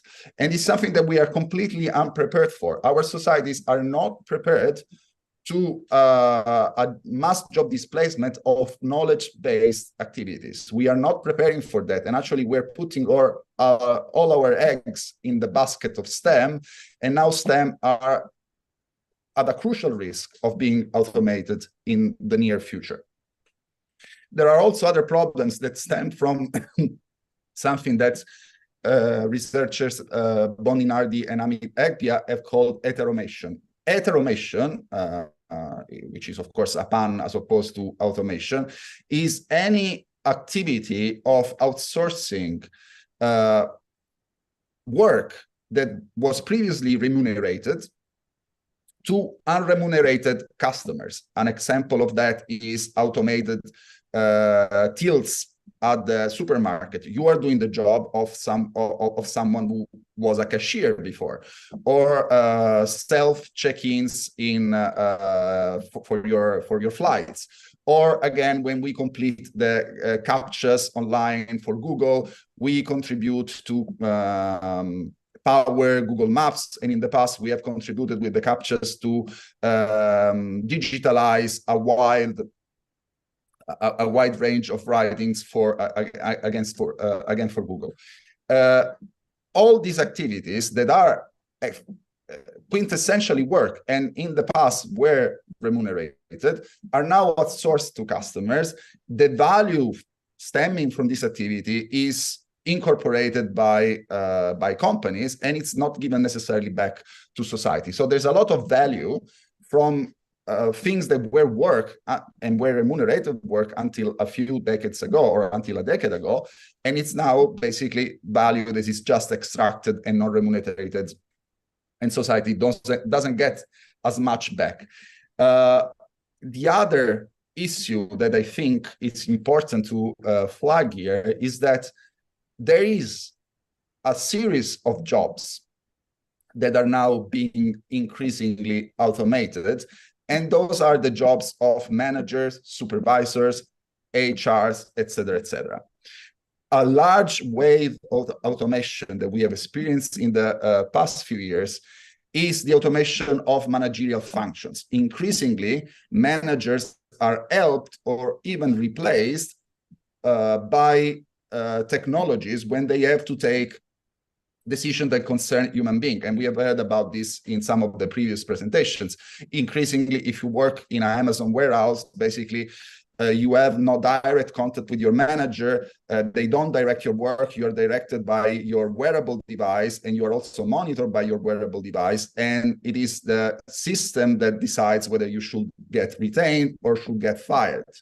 But that increasing automation of monitoring surveillance is spreading all over the workplaces in clerical activities, including in professional activities such as lawyering or the medical sector. So doctors are increasingly subject to this kind of electronic monitoring.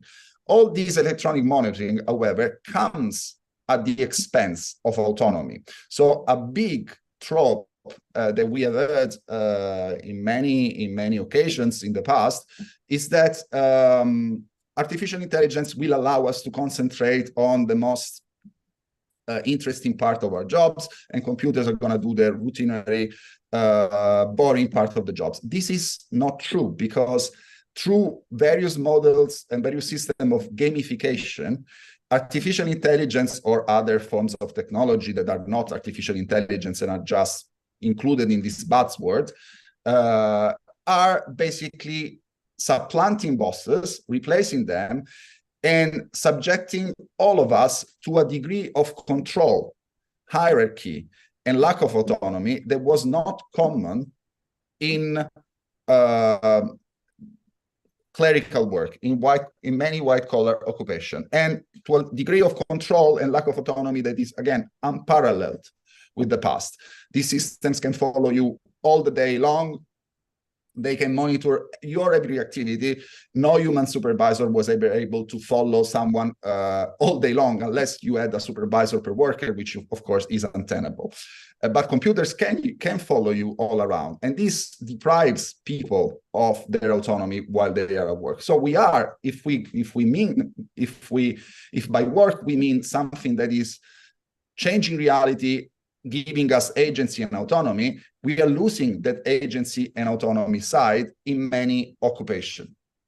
Now, this is also, if you want, linked to another issue that was mentioned also in the previous presentation, and is the issue of the employment protection and the application of employment legislation in particular, being tied to a very hierarchical understanding of the contract of employment. The contract of employment is by definition that contract that gives employer the authority to give commands, to monitor people, to discipline people. And it stems from a tradition of laws, public laws, penal laws, dating at since before the Industrial Revolution, that are extremely authoritarian and should not have that much place in our modern societies.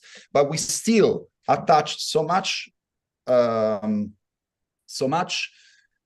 importance to hierarchy and autonomy that even the very modicum of autonomy that you may have at your work can deprive you of protection. A lot of platform workers around the world are deprived of protection just because they are not forced by the platforms, or there is not a contractual term that forces them to be at work at a certain moment of time. So they have a certain level of flexibility of working time, at least on paper, because when the algorithmic management system penalizes you if you give a discontinuous activity, that autonomy is just notional. But the idea that since you have some autonomy to choose when to work, you should be deprived of all protection is something that presents many problems. Employment and labor protection is not just there to protect people that cannot choose when to work. It's there to protect people because they need protection. And if we are discussing whether someone who rides bikes around town delivering food followed by a GPS is deserving employment and labor protection, it means that employment law as a subject is theoretically bankrupt. It is a failure of employment law and employment legislation that we have to debate whether Foodora or delivery riders deserve labor protection, basic labor protection, including the right to freedom of association, to bargain collectively, the right not to be discriminated against, the minimum wage. It is really a failure of the model that is based on a very hoary idea of employment that is based on hierarchy and lack of autonomy, and that we should probably dispense for the future. So how to react to all this? First of all, we should imagine ways of redistributing the wealth that is at the moment basically seized by tech companies in various forms from society. So the creator of ChatGPT and the CEO of OpenAI goes around saying that governments should create universal basic income schemes because people are going to lose their jobs. Yes, the problem is that in order to create any meaningful form of social protection, someone has to pay. And arguably, it should be those platforms and those companies that have to pay, because they are the ones that are accumulating the value that comes out of automation. Now, I have some reservation, or if you want, many reservation about universal basic income, but we had some successful experiments with something like UBI in the past, and there is absolutely zero evidence that universal income discourages people from work. There is zero evidence about it. The decline in work when these systems were introduced was extremely marginal. At the same time, instead, we have massive data on mass social experiments tied to workfare, which ties the unemployment benefits to strict conditionalities. Those systems have dragged the labor market of our societies in the last few decades by providing employers with waves of cheap labor, because people had no choice but to accept any job that was offered to them because the system would not support them otherwise. This, again, is a failure of social protection systems. Social protection systems are not there to make business thrive. They are there to provide meaningful protection to everyone. And this is something that we should rediscuss. On top of this, in my opinion, we should discuss about how to redraw the scope of employment and labor legislation, possibly moving away from the distinction between employment and self-employment, which at the moment doesn't make any sense. At the moment, you are self-employed in some countries, even if you are a public notary or if you are a Foodora rider. That category doesn't make any sense anymore. We should probably move towards the direction of providing protection to any person that works that is not a genuine business operator. And by genuine business operator, I do not include in that definition someone that drives pizzas around town with their bike. And finally, we should also call into question managerial prerogatives of employers of introducing new technologies, especially when these new technologies have surveillance mechanism incorporated in them. And we have done this in the past. We have banned the use of certain surveillance technologies, the polygraph, but also the installation of video cameras at the workplace in many instances. And I'm afraid that the new ways of reacting to this this surveillance technology are much weaker. The Platform Work Directive introduces many important protections that have been outlined before, but one thing that it doesn't do, and it's less protective than many national legal systems in the EU at the moment, is that it is sufficient for platforms to inform worker representatives and consult with them before introducing electronic monitoring and surveillance and automated decision-making. This protection is less strong, is weaker than the protection against the introduction of a single video cameras in many member states. We are treating technology that is much more invasive in a much more lenient way than we have done in the past with technology that was less invasive. So we should probably reconfigure and rediscuss the way in which we allow this technology to enter our workplaces. And we probably should go towards the idea of having meaningful collective bargaining, where collective bargaining is possible, around the introduction of new technologies at the workplace, particularly for surveillance technology. Collective bargaining is a flexible quick way of regulating that is in many ways much more efficient than legislation. Of course, you will need to have a general legislative framework of protection, but only by fostering collective bargaining, you can get tailored solution for every industry and workplace, which is actually what we absolutely need, because many of these systems that are now introduced in our workplaces are programmed by people that don't know how the job is done. So doctors sometimes are sanctioned by the system because the system doesn't acknowledge that when they talk with patients, they are actually working. The system only acknowledges that they are working while they are operating on machines. This is completely crazy and doesn't make sense, but it comes from the idea that workers were not consulted and were not included in the decision-making before the introduction of these systems.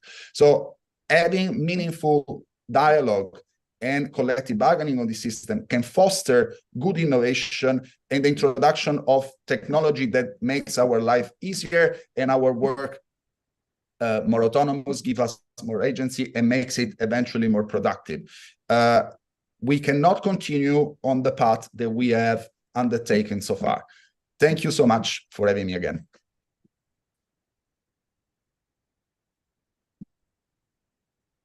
Thank you, Professor De Stefano, and thank you to all the speakers. You made an excellent job also respecting the times. Thank you again. Now, I prepared a lot of questions for you since I studied your presentation in advance, but unfortunately, at 4:45, the parallel workshops will start in Sala Stampa, Sala Novelli, and Sala Stucchi. I'm forced to close this first plenary session. Another applause for our speakers, the one who participated online and the one here in Bergamo. Thank you again. So now it's time for the workshop. Okay, just one practical information. Workshop number 1, wage dynamics and social protection challenges and opportunities, is in Sala Stucchi, which is on the first floor. Then we have workshop number 2, exploring the multifaceted significance of labor, novel interpretation and definition, is in Sala Stampa, at this floor. And also the Spanish workshop, Nuevas Tecnologías y Trabajo. I'm not going to read the full title in Spanish due to my language barrier, but you will find this workshop, the number 3, in Sala Novelli, which is also on this floor. Thank you again.